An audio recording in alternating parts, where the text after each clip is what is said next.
Halo kawan-kawan semua, berjumpa lagi bersama channel Raden Agustani.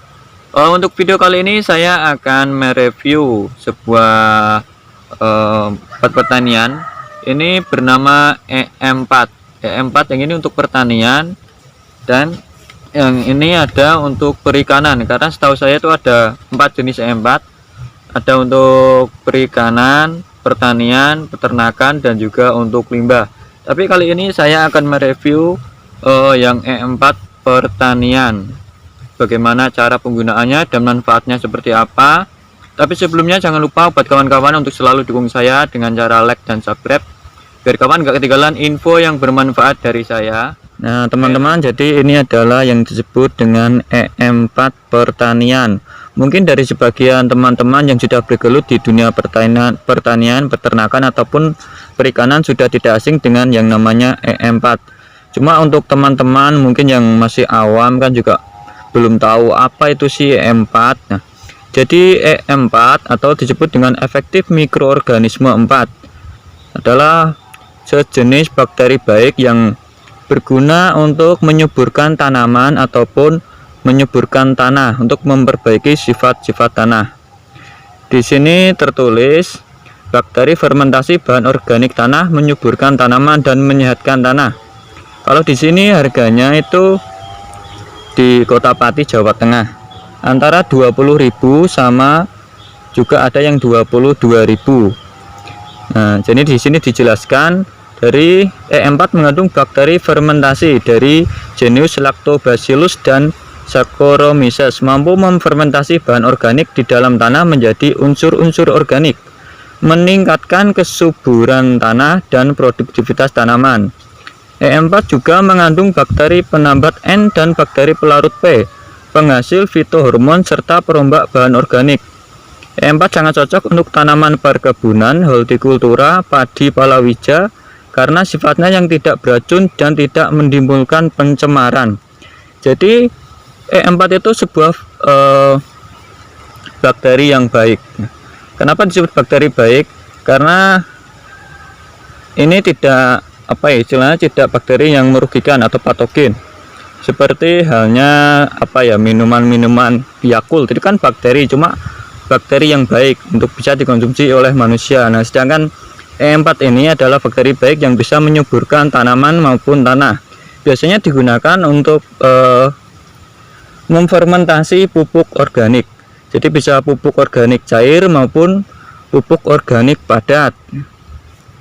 Dari komposisinya terdiri dari Lactobacillus sp, Saccharomyces sp, bakteri fungsional penambat nitrogen, pelarut fosfat, penghasil fitohormon, perombak bahan organik, selulotik, lignotik, dan juga logam berat timbal, kadmium, merkuri, arsen, dan pH.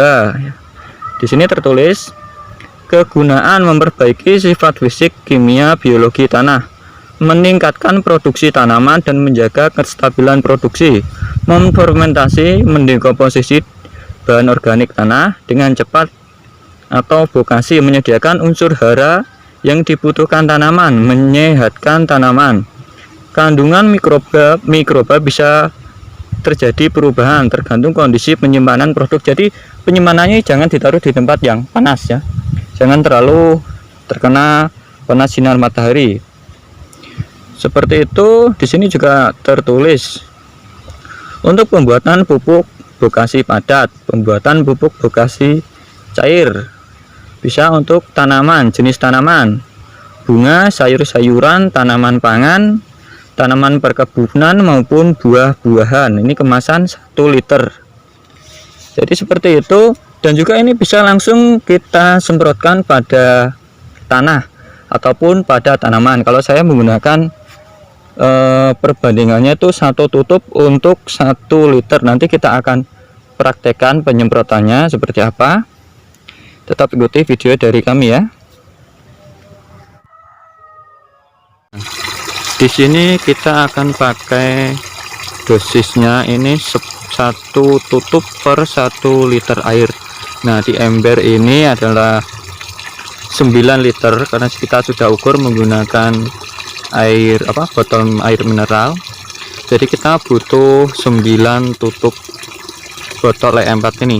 Dan juga sekalian saya campurkan sama molase ya. Kenapa saya campurkan molase? Karena katanya itu lebih bagus kalau langsung dikasih molase atau tetes tebu, jadi bakterinya itu langsung aktif ya. Langsung saja kita praktekkan.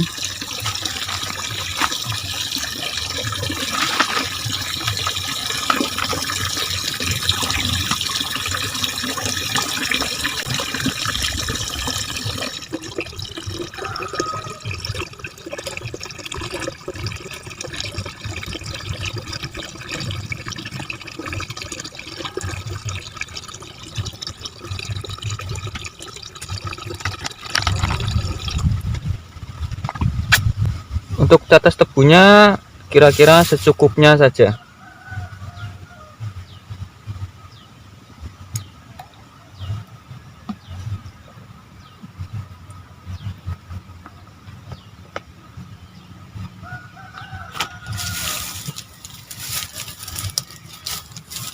Lalu kita aduk.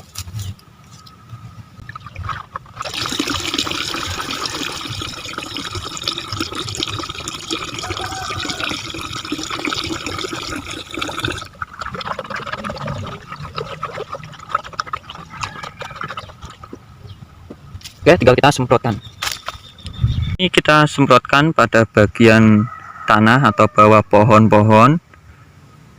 Dan kenapa ini saya pakai semprotan? Karena ini tanahnya masih basah, jadi cocok kalau kita aplikasikan, karena nanti secara merata akan teresap sendiri, akan merata.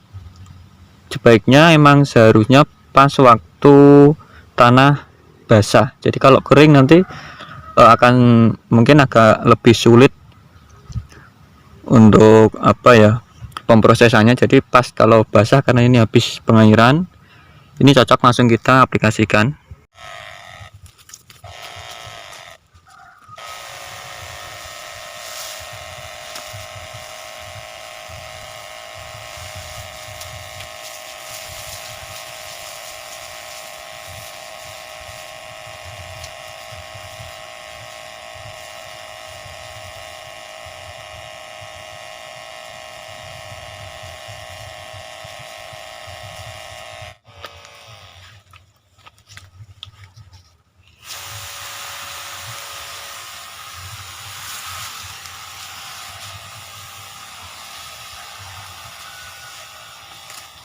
Nah, jadi ini ada tanaman terong, memang agak sedikit kurang rimbun. Karena ini cuma tumpang sari, karena di atasnya ini ada pohon-pohon jeruk, jadi dia emang agak kekurangan sinar matahari. Jadi emang nggak begitu kelihatan pertumbuhannya. Cuma daripada nggak ada tanaman, kita bisa tumpang sarikan sama tanaman lombok, juga tanaman terong seperti ini. Karena juga pengairan juga nggak terlalu lancar. Ini kemarin sudah habis kita sorot dari air waduk, jadi pas kalau kita aplikasikan sama E4, jadi nanti akan secara otomatis merata sama tanah-tanah yang basah tadi. Oke, demikian video dari saya.